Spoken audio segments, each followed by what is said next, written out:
Hi friends, सरकारी job मिलेगी .in के यूट्यूब पोर्टल में आपका स्वागत है। आज मैं आपको भारत की प्रमुख वित्तीय संस्थाएं यानी main financial institution of India के बारे में बताऊंगा। आज आपको कर टैक्स के प्रकार के बारे में बताऊंगा, security printing and minting corporation of India यानी भारत में प्रतिभूति मुद्रण एवं सिक्कों के उत्पादन के बारे में बताऊंगा। तो दोस्तों, हम आपको सबसे पहले भारत की प्रमुख वित्तीय संस्थाओं के बारे में बता रहा हूं। भारत की प्रमुख वित्तीय संस्थाएं हैं इंपीरियल बैंक ऑफ इंडिया, जिसकी स्थापना 27 जनवरी 1921 में जेएम कैनियस के द्वारा की गई। उसके बाद में ये 30 अप्रैल 1955 को SBI state bank of India में इसका कन्वर्जन हुआ।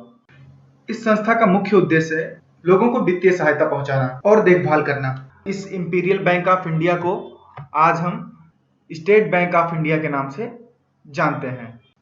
स्टेट बैंक ऑफ इंडिया की पहली महिला सीएमडी श्रीमती अरुंधति भट्टाचार्य हैं, जो कि 7 अक्टूबर 2013 को हेडक्वार्टर मुंबई में इन्होंने कार्यभार संभाला। दूसरा है रिजर्व बैंक ऑफ इंडिया, जिसका मुख्यालय मुंबई में है। इसकी स्थापना 1 अप्रैल 1935 को reserve bank of India act 1934 के अनुसार हुई। प्रारंभ में इसका केंद्रीय कार्यालय कोलकाता में था, जो कि सन 1937 में मुंबई आ गया। पहले यह निजी बैंक था, किंतु 1939 से यह भारत सरकार का उपक्रम बन गया है। डॉक्टर रघुराम राजन भारतीय रिजर्व बैंक के वर्तमान गवर्नर हैं, जिन्होंने 4 सितंबर 2013 को पदभार ग्रहण किया। पूरे भारत में रिजर्व बैंक के कुल 22 क्षेत्रीय कार्यालय हैं, जिनमें अधिकांश राज्यों की राजधानियों में स्थित हैं। मुद्रा परिचालन एवं काले धन की दोषपूर्ण अर्थव्यवस्था को नियंत्रित करने के लिए रिजर्व बैंक ऑफ इंडिया ने 31 मार्च 2014 तक सन 2005 से पूर्व जारी किए गए सभी सरकारी नोटों को वापस लेने का निर्णय किया है। अब आता है भारतीय औद्योगिक निगम। भारतीय औद्योगिक निगम को भारत सरकार ने 1948 ईस्वी में खड़ा किया। इसका उद्देश्य था भारत के उद्योगों को अधिकाधिक उत्पादन के क्षेत्र में बढ़ावा देना। अब आता है भारतीय औद्योगिक ऋण व निवेश निगम। इस संस्था को भारत सरकार ने जनवरी 1955 में शुरू किया। इसका मुख्य उद्देश्य जो छोटे पैमाने पर इंडस्ट्रीज हैं, उनको प्रमोट करके आगे बढ़ाना था। अगली संस्था है भारतीय यूनिट ट्रस्ट, जिसका मुख्यालय मुंबई में है। भारत सरकार ने इस संस्था की शुरुआत 1 फरवरी 1964 को की। अगली संस्था है कृषि एवं ग्रामीण विकास हेतु राष्ट्रीय बैंक। इस संस्था की शुरुआत भारत सरकार ने 12 जुलाई 1982 को की, जिसका मुख्य उद्देश्य था कृषि एवं ग्रामीण क्षेत्रों का पूर्ण रूप से विकास करना। अगली संस्था है भारतीय निर्यात आयात बैंक यानी export import bank of India. इस संस्था की शुरुआत 1 जनवरी 1982 को हुई। इसका मुख्य उद्देश्य है भारत में आयात और निर्यात को बढ़ावा देना। अगली संस्था है राष्ट्रीय आवास बैंक यानी नेशनल हाउसिंग बैंक। राष्ट्रीय आवास बैंक भारत में आवासीय वित्त के लिए सर्वोच्च संस्था है। इसकी स्थापना 9 जुलाई 1988 को संसद के राष्ट्रीय आवास बैंक अधिनियम 1987 के अधीन की गई, जिसका उद्देश्य आवास वित्तीय संस्थाओं के उन्नयन, एक प्रधान एजेंसी के रूप में कार्य करने एवं ऐसे संस्थानों को वित्तीय एवं अन्य सहायता प्रदान करना था। अगली संस्था है क्षेत्रीय ग्रामीण बैंक, जिसकी स्थापना 2 अक्टूबर 1975 ईस्वी में हुई। इसका उद्देश्य ग्रामीण क्षेत्रों के विकास के लिए सहयोग करना है। अगली संस्था है भारतीय जीवन बीमा निगम। भारत की सबसे बड़ी जीवन बीमा कंपनी है और देश की सबसे बड़ी निवेशक कंपनी भी है। यह पूरी तरह से भारत सरकार के स्वामित्व में है। इसकी स्थापना सन 1956 में हुई। इसका मुख्यालय भारत की वित्तीय राजधानी मुंबई में है।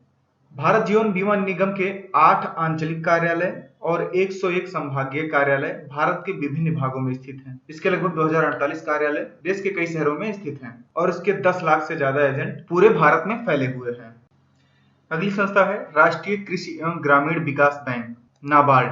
नाबार्ड मुंबई महाराष्ट्र स्थित भारत का एक शीर्ष बैंक है। इसे कृषि ऋण से जुड़े क्षेत्रों में योजना और परिचालन के नीतिगत मामलों में तथा भारत के ग्रामीण अंचल की अन्य आर्थिक गतिविधियों के लिए मान्यता प्रदान की गई है। शिवरामन समिति की सिफारिशों के आधार पर राष्ट्रीय कृषि और ग्रामीण विकास बैंक अधिनियम 1981 को लागू करने के लिए संसद के एक अधिनियम के द्वारा 12 जुलाई 1982 को नाबार्ड की स्थापना की गई।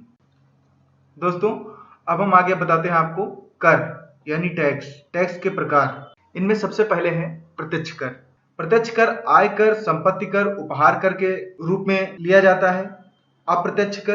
अप्रत्यक्ष कर बिक्री कर, तट कर, उत्पाद कर, सीमा शुल्क के माध्यम से लिया जाता है। केंद्र सरकार द्वारा लगाए जाने वाले करों में से आता है आयकर, निगम कर, संपत्ति पर कर, उत्तराधिकार कर, धन कर, उपहार कर, सीमा शुल्क, कृषि धन पर कर।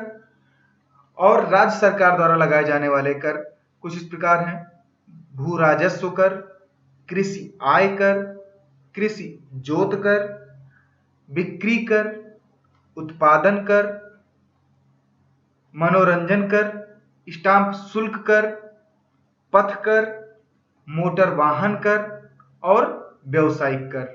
और जो मूल्यवर्धित कर जो लागू किया गया है, वैट, जिसको वैट के नाम से जानते हैं, उसे सबसे पहले हरियाणा में लागू किया गया था। और इसमें कुछ आपको तथ्य बता दें, जिनमें से केंद्र सरकार को सर्वाधिक निवल यानी एनईटी राजस्व की प्राप्ति सीमा शुल्कों से होती है।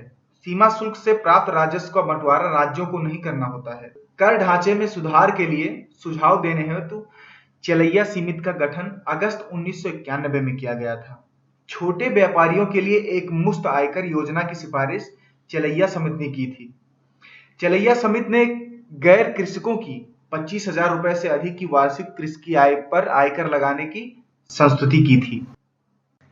अब हम बात करते हैं security printing and minting corporation of India यानी भारत में प्रतिभूत मुद्रण एवं सिक्कों के उत्पादन के बारे में। पहला मुद्रण केंद्र है इंडिया सिक्योरिटी प्रेस, नासिक। यह महाराष्ट्र में स्थित है। नासिक रोड स्थित भारत प्रतिभूत मुद्रणालय में डाक संबंधी लेखन सामग्री, डाक एवं डाक भिन्न टिकटों, अदालती और गैर अदालती स्टाम्पों, बैंक के चेकों, बांडों, राष्ट्रीय बचत पत्रों, पोस्टल ऑर्डर, पासपोर्ट, इंदिरा विकास पत्रों, किसान विकास पत्रों आदि के अलावा राज्य सरकारों, सरकारी क्षेत्र के उपक्रमों और वित्तीय निगमों आदि के प्रतिभूत पत्रों की छपाई की जाती है। नंबर दूसरा है सिक्योरिटी प्रिंटिंग प्रेस, हैदराबाद। यह हैदराबाद में स्थित है।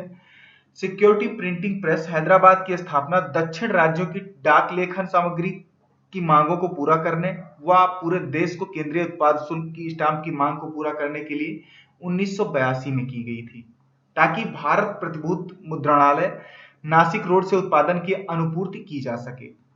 नंबर तीसरा है currency note press, Nashik, Maharashtra में स्थित है।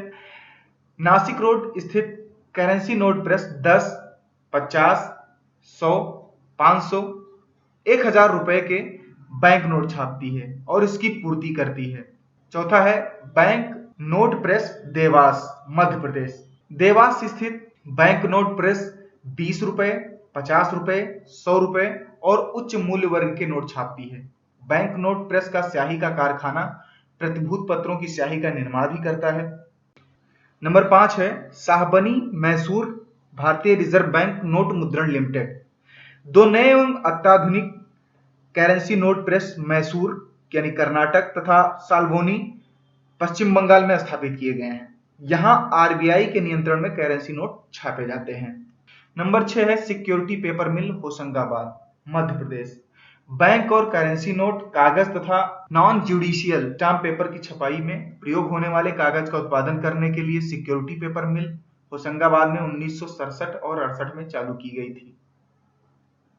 टकसाल यानी मिंट्स, सिक्कों का उत्पादन करने तथा सोने और चांदी की परख करने एवं तमगों का उत्पादन करने के लिए भारत सरकार की 4 टकसालें मुंबई, कोलकाता, हैदराबाद तथा नोएडा में स्थित हैं।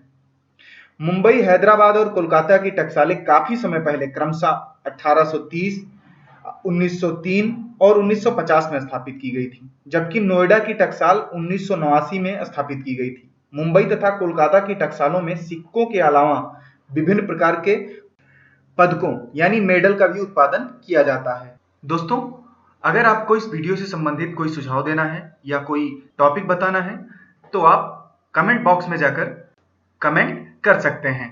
और कई सारी लेटेस्ट जॉब की अपडेट के लिए आप हमारा एंड्रॉइड ऐप प्ले स्टोर में जाकर अपने स्मार्टफोन में इंस्टॉल कर सकते हैं, जिससे आपको लेटेस्ट जॉब अपडेट मिलती रहेंगी। और कई प्रतियोगी परीक्षा की वीडियो देखने के लिए हमारे YouTube चैनल को सब्सक्राइब करें।